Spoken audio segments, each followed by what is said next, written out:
Friends, in this particularly fraught and divisive time, I would like to begin this morning by speaking about something that nearly all, if not all of us, share, and which brings us much joy: the Beatles.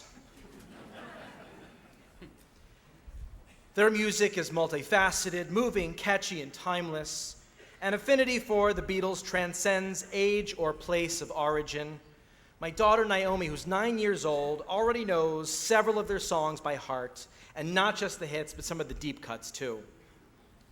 Now, while fondness for the Beatles' music is universal, the only question is to what degree we enjoy their music. Some of us are casual fans who have their favorite songs. Others can name all of their albums and what songs appear on each album. Some of us know the most minute trivia about the band's history or how songs were recorded and written. So, for example, Ringo was left-handed, even though he played drums right-handed. Eric Clapton played guitar on George Harrison's While My Guitar Gently Weeps. For the song Yesterday, Paul McCartney wrote the music before the lyrics, and until he had the words figured out, he sung the phrase, "scrambled eggs." It's true. The piano solo on John Lennon's In My Life was played slowly by Beatles producer George Martin, and then the music was engineered at double speed to sound like a harpsichord.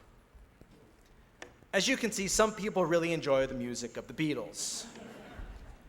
Yet, there are those who love the Beatles so much that they name their firstborn child after a Beatles song. Isn't that right, Cantor?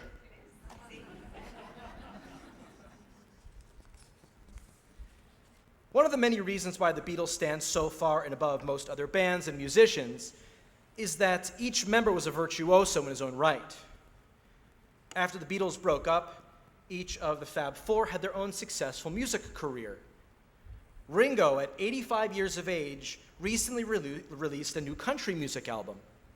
Paul is still touring at age 83. George's gift for complex songwriting and spiritual depth became manifest during his prolific solo career. Shortly after the Beatles broke up, John wrote a song that defined his post-Beatles career, the visionary anthem, Imagine. Its melody is serene, its lyrics describe Lennon's ideal world. Imagine there's no heaven, it's easy if you try. No hell below us, above us only sky. Imagine all the people living for today. Imagine there's no countries, it isn't hard to do, nothing to kill or die for, and no religion too. Imagine all the people living life in peace. You may say that I'm a dreamer, but I'm not the only one. I hope someday you'll join us and the world will be as one. Imagine no possessions, I wonder if you can, no need for greed or hunger, a brotherhood of man.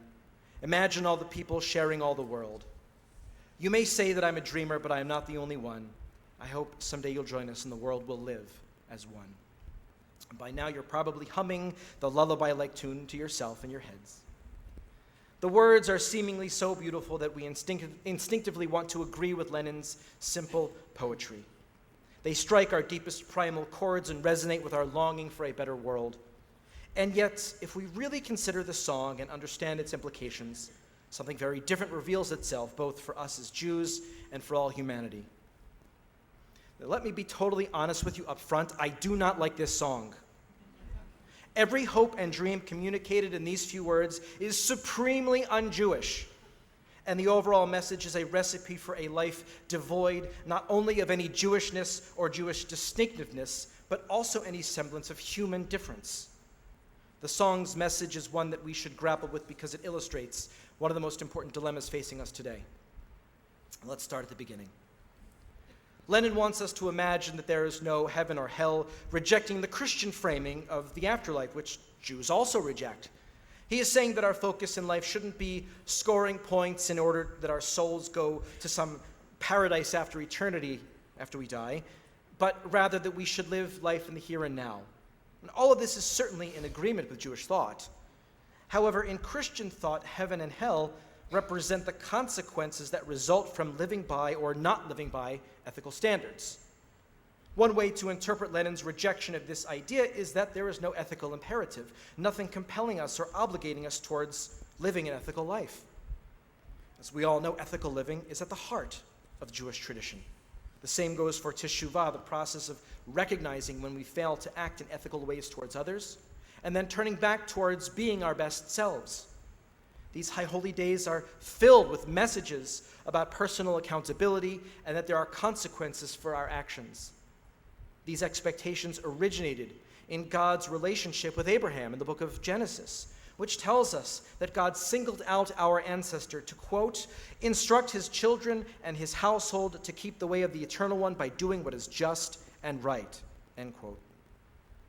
Lenin might want us to imagine that there's no heaven or hell, but the directive to live ethically is at the heart of Jewish life and, in fact, all religious traditions.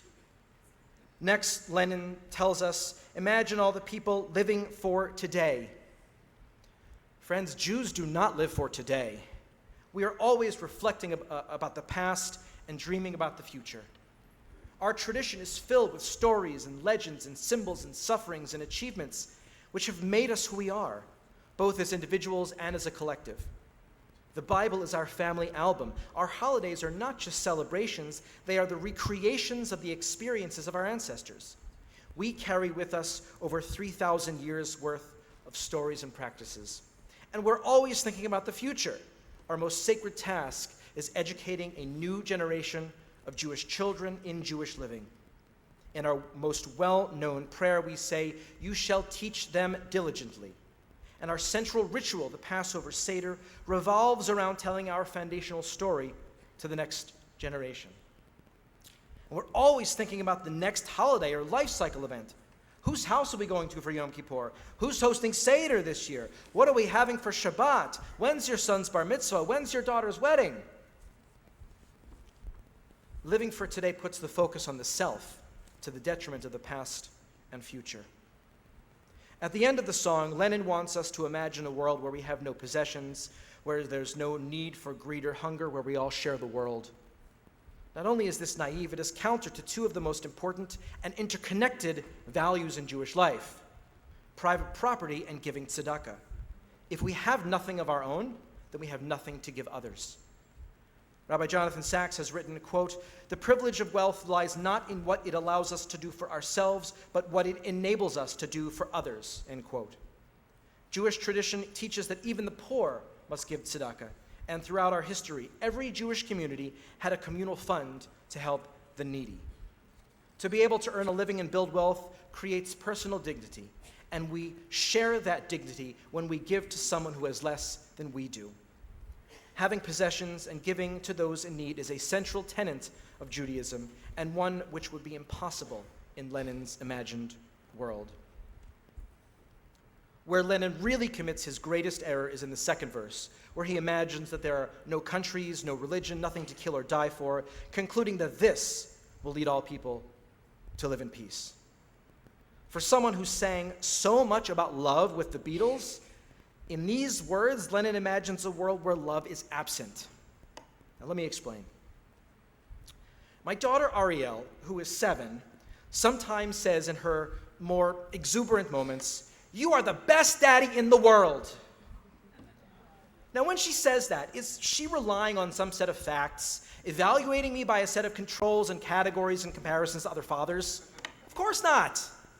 She's not stating a fact, but expressing a statement of love. What if I said to her, "You are the best daughter, and I love you just as much as I love everyone else's children"? That sounds silly. It's also not true. In reality, and I say this with no regret, I love my children more than I love your children. And I hope you love your children more than you love my children.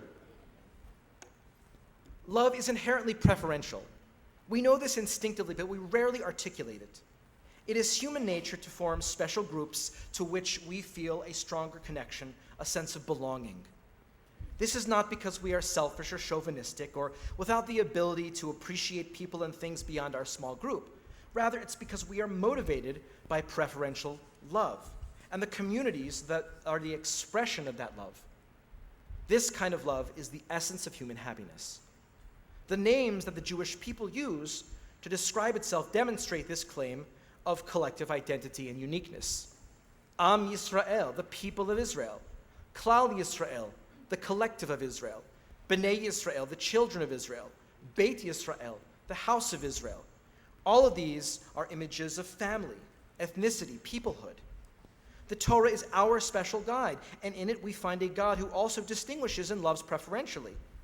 Since God first spoke to Abraham, we have always been a people who were proud of our distinction, adhering to our unique covenant with God. Jewish tradition respected the lands and cultures of other peoples and ethnic groups and was wary of those belief systems and political entities that promised universal oneness. America has been one of the places that has respected our differences and allowed us to be a unique community, even as many Jews were lured by that desire to embrace universal oneness.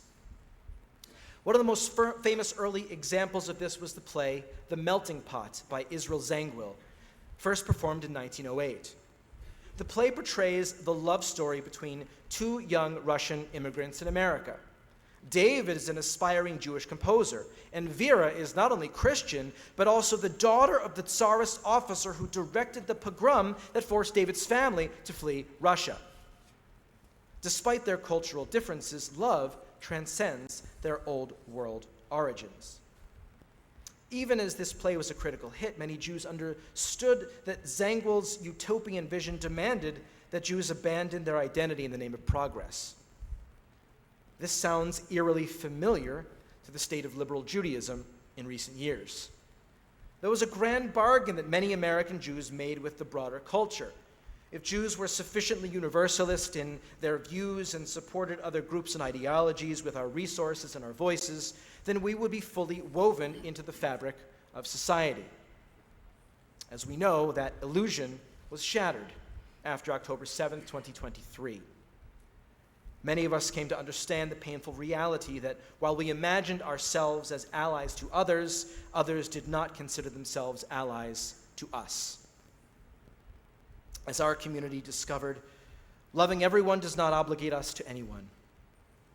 In the days after that terrible Saturday nearly 2 years ago, Michal Biton, a contemporary Jewish scholar and spiritual leader, wrote an article entitled, "That Pain You Are Feeling is Peoplehood." In the article, Biton referenced a teaching from Rabbi Joseph Soloveitchik about the nature of the Jewish people. Rabbi Soloveitchik cited an obscure discussion from the Talmud where the rabbis debate the status of a man with two heads. Should this man wear one or two sets of tefillin? In essence, is this one person or two?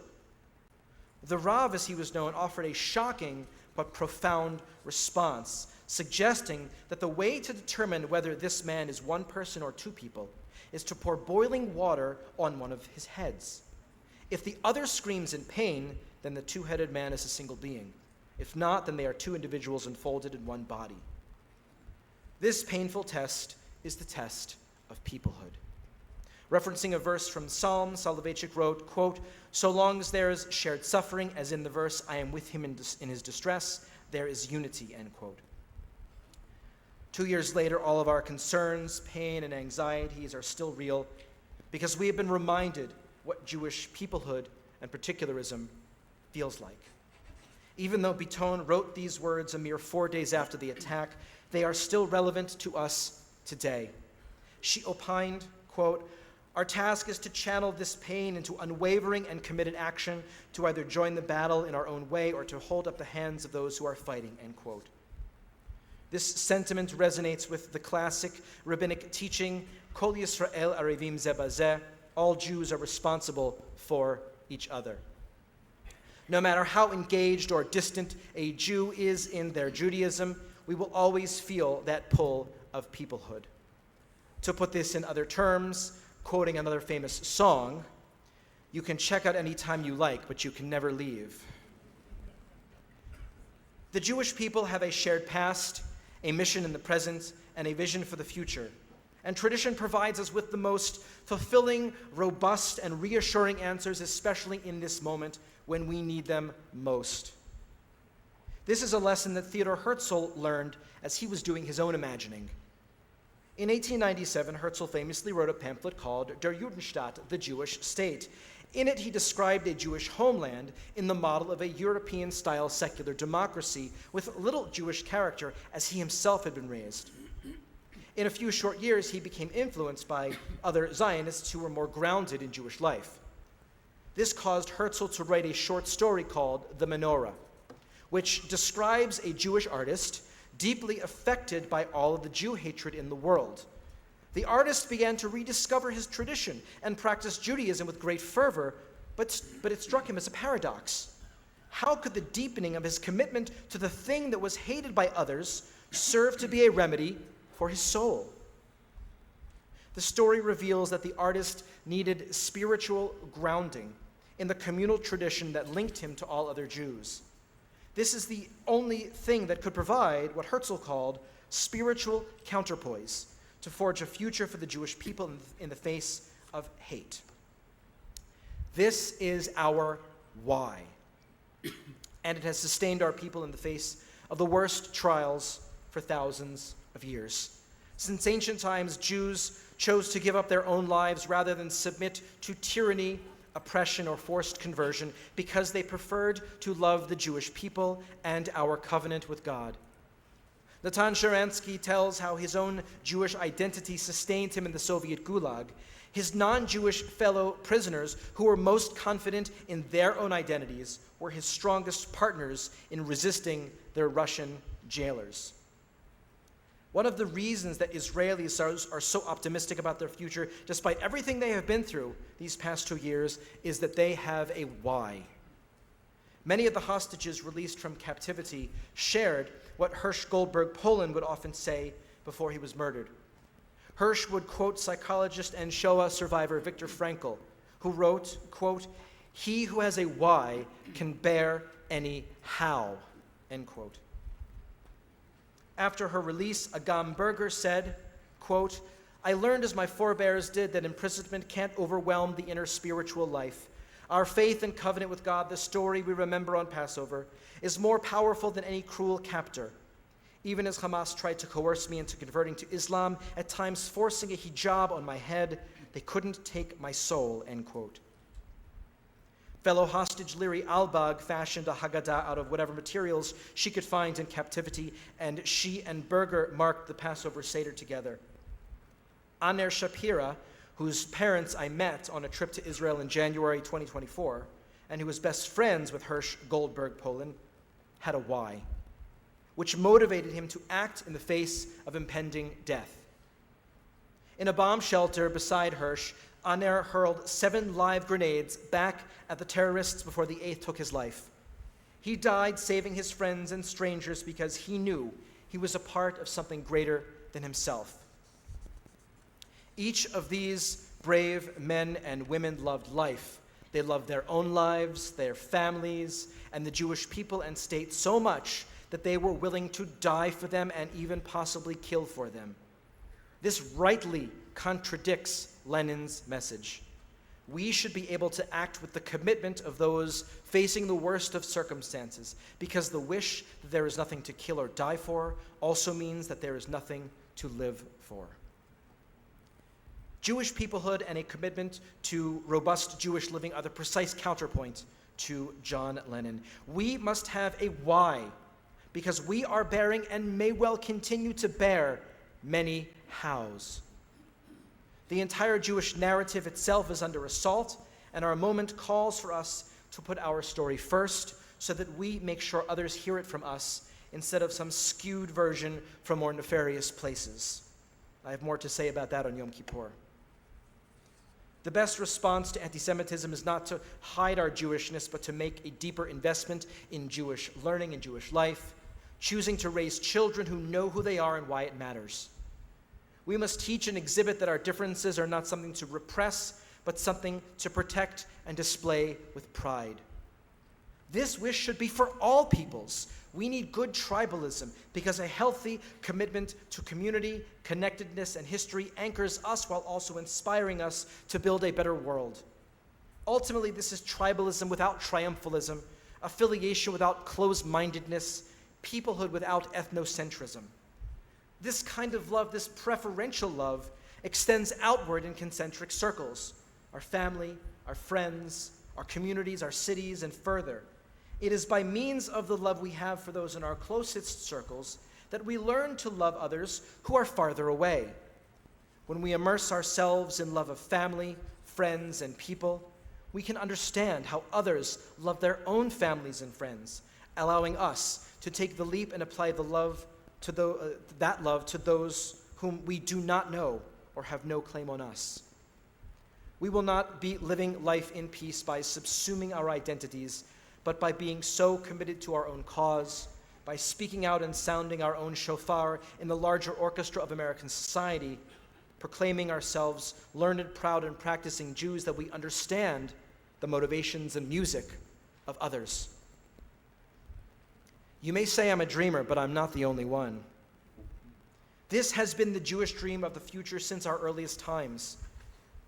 The Aleinu, a high point in our service today, and one of our most ancient prayers, speaks of God's sovereignty over all the earth, but does not demand that all people become Jewish, only that they acknowledge God's moral vision. Our tradition affirms particularism within universalism. This is best summed up by the prophet Micah, who looks forward to the day when, quote, "Each person will sit under their own vine and fig tree, with no one to disturb them. For all peoples will walk, each in the names of their gods, and we will walk in the name of the eternal our God forever," end quote. In Lenin's imagination, there is no ethical imperative, no past informing our present, no vision of the future, no sense of belonging, and no moral commitments to something greater than ourselves. As much as I love the Beatles, I'll take Micah over Lenin. Among all of the Jewish holidays, Rosh Hashanah is the most universalist one. The majority of our holidays celebrate or commemorate something that happened to the Jewish people in ages past. Today, however, we celebrate the birthday of the world and God's sovereignty over all humanity. But we do so in our own unique language, with the sounding of the shofar. Jewish author Cynthia Ozick famously wrote, quote, "If we blow into the narrow end of the shofar, we will be heard far. But if we choose to be mankind rather than Jewish and blow into the wider part, we will not be heard at all. For us, America will have been in vain," end quote.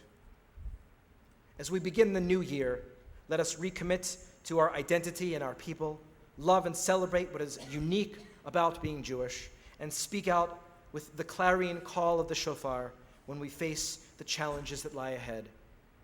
Just as Judaism affirms particularism within universalism, so too do we find common humanity in its diverse array of cultures and ethnicities. Only when we realize our differences and celebrate them will we truly fulfill John Lennon's final hope that the world will be as one. Shana Tova.